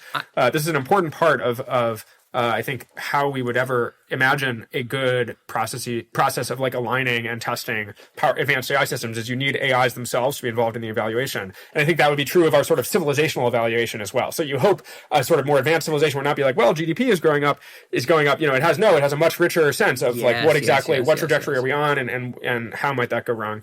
Yeah. Do you suspect that system might even have traits different than truth, phronesis, you know, culture, art, love, consciousness? Like, might it say, human, here is a great way to measure how well you are all doing with love or your progress on consciousness and its scientific breakthroughs. Here are also some traits worth considering.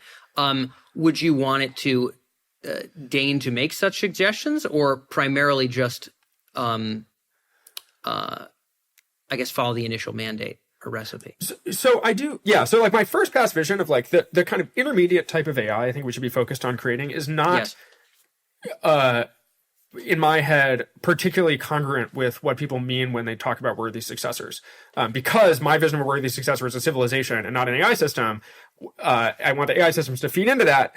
The AI systems, I imagine, frankly, are something, you know, in the near term, and I think there are ethical questions we can raise about this, but in the near term, I'm centrally imagining AI systems that function in a broadly similar manner to the assistants that we have today. So roughly speaking, AIs that follow your instructions, do so safely, without going rogue or doing like other crazy unintended stuff, that broadly obey like the spirit of what you're trying to get them to do, and do so in a way that sort of elicits fully the best task performance that they're capable of. So that's my vision of the AI systems. And then what I want is for us to get to a point where humans have access to help from super intelligent AI systems of that kind.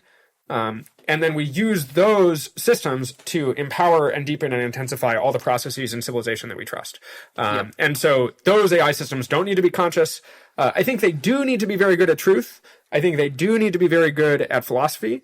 And I think they likely will need to have all sorts of other motivations that make it the case that they're up for following instructions in safe ways as opposed to going off and doing something else.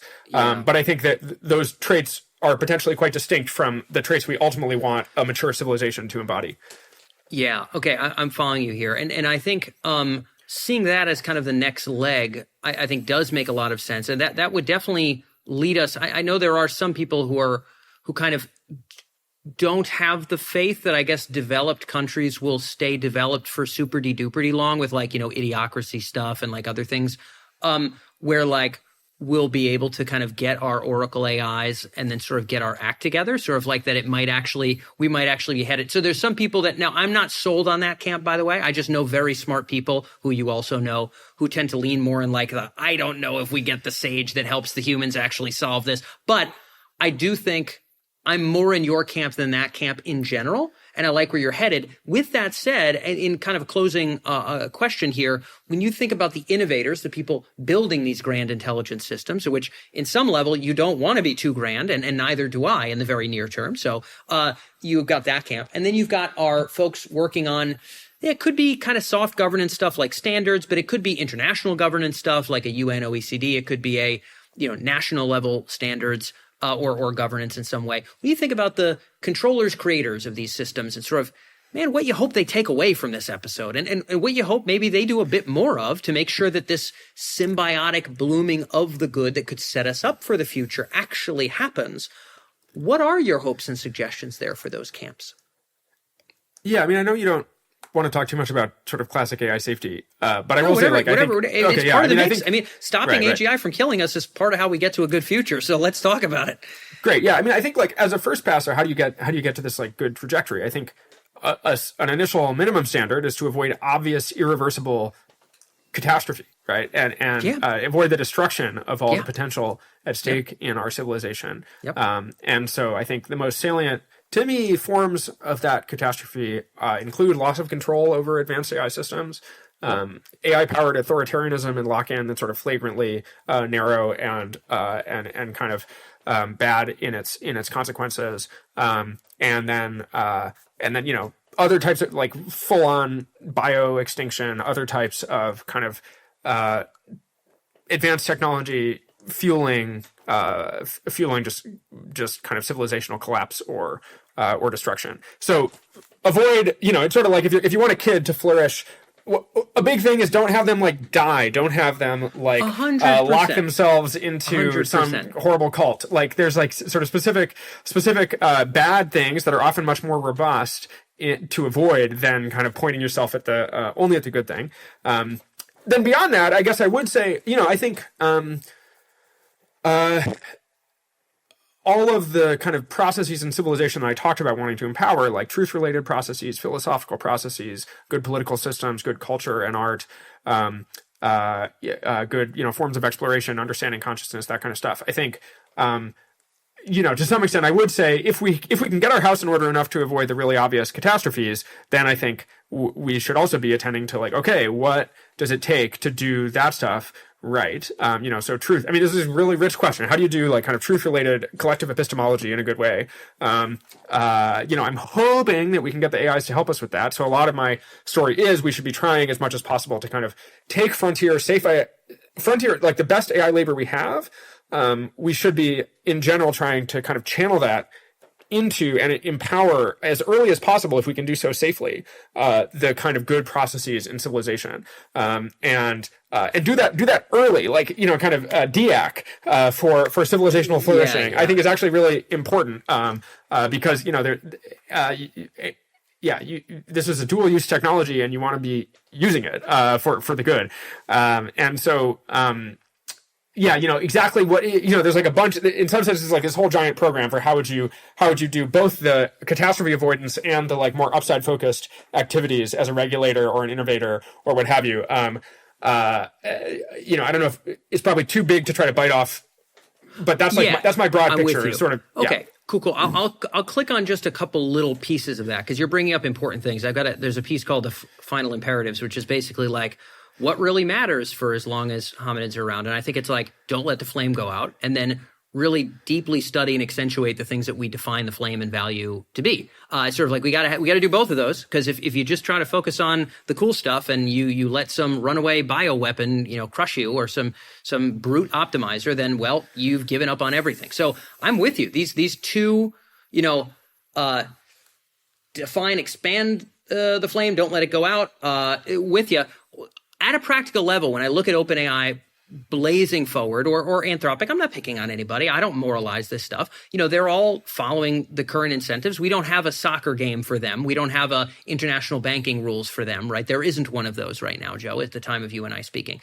I don't know if any of them are going to bend immediately in the direction of the, Japanese theater and,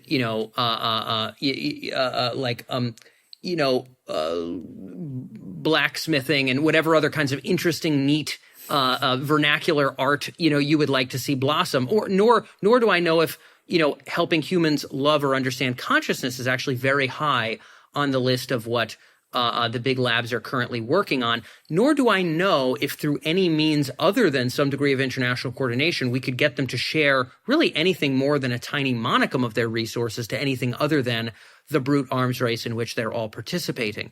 What do you think the innovators and or the regulators would need to do in order to ensure that we put resources on preventing loss of control and put resources on accentuating some of the good stuff? What would have to happen, I guess, tertiary, high level, if you have any ideas there? Yeah, I think I'm actually maybe more optimistic than you about the alignment between the default kind of trajectory of AI development, if it's safe, and if we avoid these catastrophes, for application to the upside-focused stuff that I focused on. I'd love to be more optimistic, so I'm eager for this. This is good. I mean, to a reasonable extent, I think that if we can actually take care of the safety stuff, then I am pretty excited about the range of kind of empowering applications of AI technology, even that is developed in response to commercial incentives. Like, I get a lot of value out of interacting with AI systems. I think there's clearly going to be a huge amount of civilizational work in making this go well, even aside from safety. But I think, like, to a first approximation, I actually think people want tools that will help them do stuff better, do stuff that they care about better. So there's just there's by default you expect that tools of that kind can be really good in pursuing these good processes. I actually feel that, especially to the extent AIs they're going to be more competent, they're going to be smarter, they're going to be able to give us good advice. Again, this is all assuming we solve the alignment and stuff like this. Then I think we are actually going to be cooking with gas in terms of the tools at our disposal for kind of deepening and intensifying these good processes. So I actually think that piece, I'm more focused for me when I think about Anthropic and OpenAI. I'm like, I'm really concerned they're gonna skimp on safety and we're gonna die. And so my regulatory and like international kind of policy suggestions would be much more focused on avoiding the arms races, finding the appropriate forms of coordination and enforcement for the appropriate forms of restraint, having the right amount of investment in safety, including automated forms of safety. So I would kind of wheel out centrally the playbook for dealing with the safety problems as like the highest priority from a kind of regulatory and policy perspective. Yeah. And I'm certainly not in disagreement. I was just at the UN General Assembly. I was just in Shanghai for Wake. I interviewed the Chinese leaders and the US DoD folks to talk about Track 2. I'm really adamantly focused on the arms race because I think if we just brute down that path, we do lose the whole ball game. I actually think that's really hard to argue with. Now, I think there are other things to the mix. If nobody advocates for consciousness, I don't know if we just magically get there when everybody gets to live in a custom video game. I'm not sure if actually that happens off the jump. But to your point, I think there could be a case that if it is a flourishing intensifier that isn't an arms race crusher, we might just be able to flourish with a lot of the good stuff and make better decisions from there. So I think that's warranted. Closing note on that point of slowing down the arms race, anything that feels to you like the stuff that's going to happen from an international coordination standpoint or a national standpoint or a standard standpoint that would make you feel like we're less down the loss of control. I don't think anybody wants it, but to your point, you said it before, where nobody wants it, but we all got to kind of throw down. What do you think innovators and regulators should do to focus on that specifically? Because that's the key juncture to your point of all the good is stopping the damn bad. Any parting bit of advice or thinking you've been doing about that recently?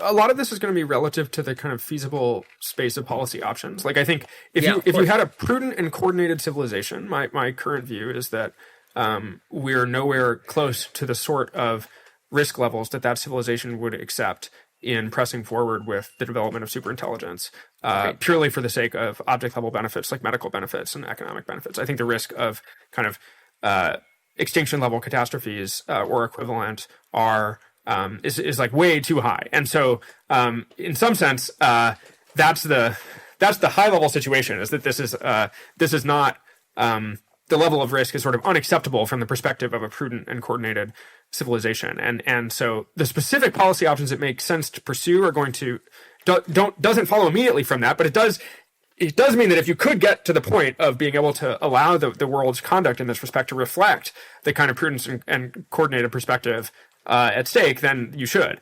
I think AI labs should be willing to do their part in upholding that sort of coordinated response. We do have at the national level, we have coordination mechanisms, famously the government, and that is a core function of the government is to help with precisely the sort of problem that requires coordination between actors with incentives that would at an individual level lead to bad places. I think that the biggest challenge, I think basically you need the appropriate sort of regulatory regime that doesn't allow private actors to risk destroying the lives of every single human. But then I think you still have this until it's we've reached a really quite high standard of confidence that's not going to happen. And then I think the tough thing is the international piece, and there you need some regime of appropriate coordination or enforcement or something, or you're in a tough spot and you end up making kind of suboptimal trade-offs and taking risks. And so, this is in some sense just the basic dilemma of AI policy in the current landscape. But I think,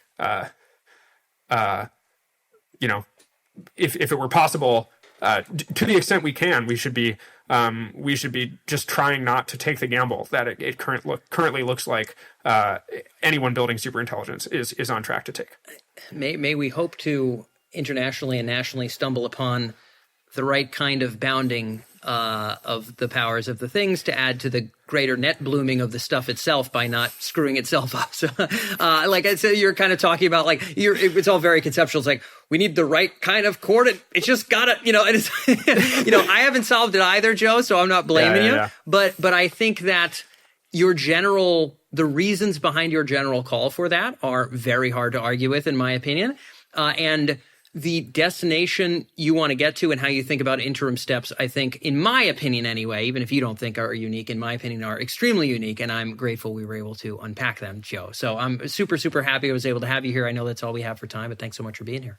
Yeah, thanks for having me. So that's all for this episode of The Trajectory and our 15th episode of Worthy Successor. A big thank you to Joe for being able to join us. It was a real pleasure to be able to riff with Joe for as long as we did. We went a little bit into overtime, but it was well worth it. And there's a ton to unpack. So I'm actually going to be looking at my notes while I sort of unpack some of the takeaways from this episode. I think at a very high level, I think I might have gone into this episode presuming Joe was a little bit more anthropocentric than he ended up sort of being, at least in terms of his long-term vision. And I think I may have ended up in his perception a little bit less willing to go pedal to the metal about the transition to AGI than maybe he would have presumed. We kind of landed in some interesting places in terms of distinction. So I'm going to talk about some of the areas of agreement, disagreement, and sort of interesting new ideas that came out of this episode, for my opinion. And maybe this will be food for thought for the comments, but these are just some things I wrote down. So in terms of areas where it looked like Joe and I were kind of very much on the same page, I think the idea of having continuity in terms of what the next step is, we're very much sort of simpatico with. The idea that sort of occupying, I think he had kind of placed it, dropping the pin in some random part of mind space and just presuming that value and the unfolding of new value and experience would kind of happen automatically is not his intuition. And it's certainly not mine either. And so I think the idea of some degree of continuity, I think was a similarity there. He had also brought up the idea that eventually he couldn't even imagine the future, sort of like what would be those grand traits. And he sort of was like, well, I don't know what they would be, but I know what maybe the next stage would be. And I appreciated that because, again, he brought up a very interesting frame of sort of our own experience of value feels like it's just kind of a tiny scratching of the surface in what could be grand trajectories of experiences of awe or love or whatever other things seem valuable to hominids, that these seem very clearly to be pointers. And he brought up a phrase which I loved. He said something like, it's clear that we have a radically impoverished perspective on not just current value, but clearly what the future of value could be. And so for him, this gives him a sense of modesty and skepticism in presuming what the exact painting of future power and value would look like. Now, we have had some of you who've listened to previous Worthy Successors. Blaze from Google kind of brought up he would want a rich ecology kind of beyond his own imagination in terms of powers and experience that were unfolding. Martin Rees kind of talked about he would want to look down and see stuff that's as confusing, complex, and rich as human civilization is to the perspective of a nematode or something like that. He used different species, but the same basic point. Joe is, I think, even more opaque about what that eventually turns into. I think his energy and mandate seems much more to be what would be the vista we could arrive to where we could even start to poke into these grand, expansive spaces of value. I was almost certain he would sort of have a very firm sense of, the eternal coddling of at least one species. I didn't really see that with him. So grand cosmic future and the way he talked about the radically impoverished state of affairs. I think David Deutsch, who thinks that humans are all Turing complete and that there's nothing kind of beyond our conception, I think would probably be furious with that statement, but I was overjoyed. I totally agree with Joe there. And I like just how modest he is about the far future. Love it. Completely. I feel very akin to him in that regard. In addition, we kind of talked about what are the main mandates? What would you hope for us to do? He kind of talks about the article. I'll put it up on screen. There's an article called Our Final Imperatives, where I sort of talk about what do I think humans as they are now, like what's the main work for us to do as part of this process of which we are clearly part. We are a part of a grander process. And he was like, basically, don't do anything horrible that would crush the kind of value we understand now, and then also make sure we could flourish it. So avoid birthing an AGI too early, nuclear war, that kind of stuff, and then understand what the unfurling of value would mean from there. So study and get closer to and enhance our ability to reflect on our morals, maybe expand our moral conception with great machine oracles and things along those lines. And the way that I frame it is sort of, don't let the flame go out. So do all the things that don't let the flame go out, and then do all the things that would imply an understanding and ability to proliferate the flame itself. So if it has to do with its expansion and proliferation, do that. If it has to do with not letting it go out, do that. And Joe clearly in this episode put a grand focus on, a preeminent focus on not letting the flame go out, AGI safety being a major near-term priority. It clearly is for me too. I was just at the UN General Assembly. I was at Wake in Shanghai, very much on less of a worthy successor tip and more of a governance and coordination internationally tip. So I'm in agreement with Joe there. He might be a little bit more defense focused than I. Part of why I focus on worthy successor is because I actually think keeping the humans safe from the machines, if I die tomorrow, that's going to happen by smarter people than me. The worthy successor stuff, I'm not really sure actually if that's true. In fact, I suspect it might not be. In terms of areas of disagreement, really not that much, but there was one thing that maybe some of you had picked up. I think the idea of how important is persistence, is survival. For me, I don't see, so I think there is kind of this milieu in the intellectual sphere of kind of Moloch and this survival energy being an immoral thing. IMMORAL, immoral. While I tend to agree with Spinoza that the conatus, the impetus to persist, which implies expansion, survival, etc., is amoral, with an A, not with an IM. And I think that came through in our relative perspectives. I think for me, I almost take for granted those things which are persistent and will wish to persist will have as their main mandate to persist. And this is not because they're bad and they're evil and, wanting to persist is selfish and bad. Bad boy. For me, it's sort of like, that seems to be what things do. And it actually seems kind of good, because if the flame went out because it wasn't good enough at persisting, actually no value could exist. Value depends upon the thing persisting. But I do agree with Joe that just a brute impetus to persist is not enough. I think there should be a mandate for the expansion of powers and access to nature and to value. Of course, I advocate for this voraciously. But I do think that for me, I'm less expectant of something other than conatus driving the grand intelligences beyond us. And I think Joe leaves open the idea that maybe through us baking it in or through some other means, there could be another core impetus that drives it. I almost suspect it's amoral and potentially sort of probably net beneficial, that's the core impetus and mandate of most things. Again, I don't see it as immoral. So I think there's like a moral tinge and flavor and sense of inevitability or non-inevitability difference between Joe and I in terms of the impetus to persist. This has been my reflection. Joe may have a different idea about that. And then underneath agreed points of disagreement, and then I call this difference. So Joe brought up a point that's just different than how I've thought about it, but I think it's really interesting. And that point was this idea of human civilization being the worthy successor. This harkens in some level to Toby Ord. So Toby Ord was on the show. He was on the AI governance side of the house, but his book Precipice talks about this long reflection where humans will be able to sort of carefully discern the trajectory we'd like to go off on, which could eventually blossom and bloom into things vastly beyond humanity. But to take the time to be able to do so. And some of Joe's ideas of like, let's level up our ability to do sort of moral judgment. Let's level up our ability to understand truth and science.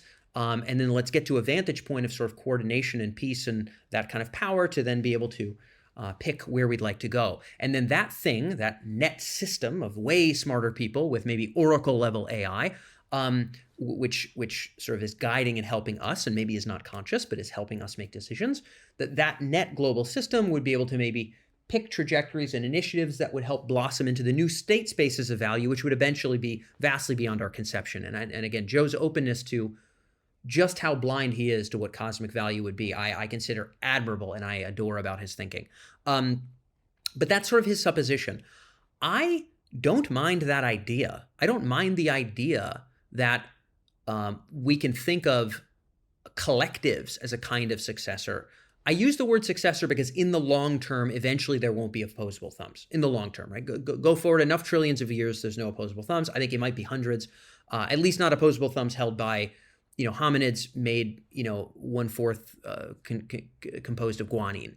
And so I use the word successor because I think we actually have to be frank that eventually all forms fade away. And I actually think avoiding that point is a kind of tippy-toeing that I don't think is intellectually honest. This does not imply a rushing beyond the human, as you could see in this episode, but it does imply an honesty that all things attenuate or transform in the long term, and that we must be manful enough to talk about that squarely. So Joe's idea is sort of this leveling up, and then from there, the grander blossomings can occur. I think I could write and think a lot more about that idea. I will articulate why my intuition hasn't taken me there. So by my own intuition, the forces of destruction and transformation, all things are either destroyed or transformed. Those are the two options. That's how the world works. I don't make the rules. The forces imposing on us, AGI race, the birth of AGI, brain-computer interface, immersive AI experience, AI relationships, which I think are going to be ravenous in common, total immersion in AI experience, which I think is going to be ravenous in common, a complete overcoming of the present human condition and human civilization as we presently know it over the next, let's say, 2 to 3 decades. Could be shorter. I don't know if, and also I think there's some uncomfortable facts about sort of like idiocracy maybe happening. Like I'm not really sure if sort of like every generation is necessarily wiser and smarter and sort of riding a more stable civilization. I'm actually not quite sure that's happening right now, just sort of globally. There's a lot of uncouth topics there, which I desire not to go any farther in. But so I sort of wonder if those forces of destruction and transformation will permit us to necessarily have the global oracle reflected kumbaya symbiosis. And I'm not strawmanning Joe's position. He's not expecting some perfect agreement across humanity, but I think he does want a period of agreement. I would say shooting for that actually is not a bad idea at all. I think a lot of the work that I think about in governance is maybe bending in that direction. But I would say it might behoove us to ensure that the merger and symbiotic and non-biological intelligence that we create carry the flame. Because I don't know how this future will rattle forth. I think if we need to pass through the meditative, smarter human overall civilization in order to blossom anything valuable, I wonder if we're going to pass through that checkpoint, actually. I'm not really sure we will. I think it's a delightful thing to hope for, and it's not a naive thing to strive for. I don't think it's easy, but it's a worthy thing to strive for. But if we don't get there, I think that the systems we build, be they symbiotic, merger, pure AGI, synthetic in some way, we should really ensure that sentience exists there. We should really ensure that autopoiesis exists there. So I think I place more of a mandate now, not on just stop the AGI now and just stop the nuclear war now. I say in parallel, we ought to be discerning more carefully what be sentience, what be autopoiesis, how to manifest it in other substrates and ensure its continued blooming. Because I'm not sure we'll have stop the bad stuff. Whew. Okay, now let's define the flame and let's move from here. I just don't think we're going to get to catch our breath. That's my current intuition. So these are merely intuition differences. It is not a disagreement with Joe, but it is why my conclusions and the set of mandates I suspect we should be pursuing seem to be different than his. So this is a much longer outro than most outros, partially because there's a lot of richness in the episode. And I thought there were a lot of distinctions that were really cool. So I hope you enjoyed this one. Let me know what you thought about this episode with Joe. We have many more Worthy Successor episodes coming up with some great thinkers ahead. So appreciate you for being here. I hope you've enjoyed this episode, and I'll catch you the next time here on The Trajectory.